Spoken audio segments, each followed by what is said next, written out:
This is the story of 5 children who vanished on a night of fire. But the most disturbing part is that their bodies were never found. This is the mystery of the Sodder Children Disappearance, one of the strangest unsolved cases in American history. The story begins on Christmas Eve, 1945. In Fayetteville, West Virginia, the Sodder family was celebrating the holiday. A normal night, full of warmth, but late that night, something changed. Around 1 a.m., a fire broke out in their house. It spread rapidly. The parents, George and Jenny Sodder, woke up in panic. They quickly tried to wake their children.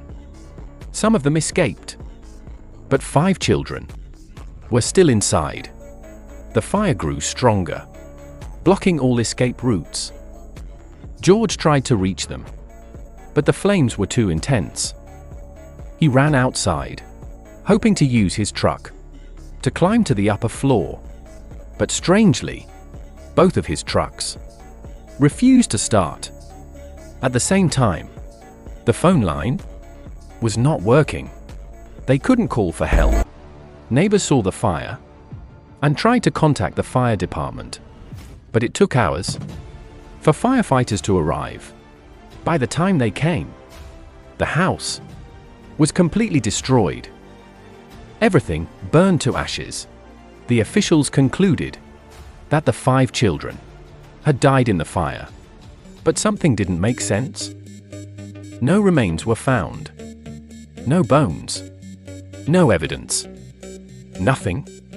Even in intense fires, some remains are usually left behind. But here, there was absolutely nothing. This raised serious questions.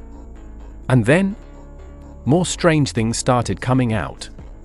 Before the fire, there were reports of a man seen around the house, watching it.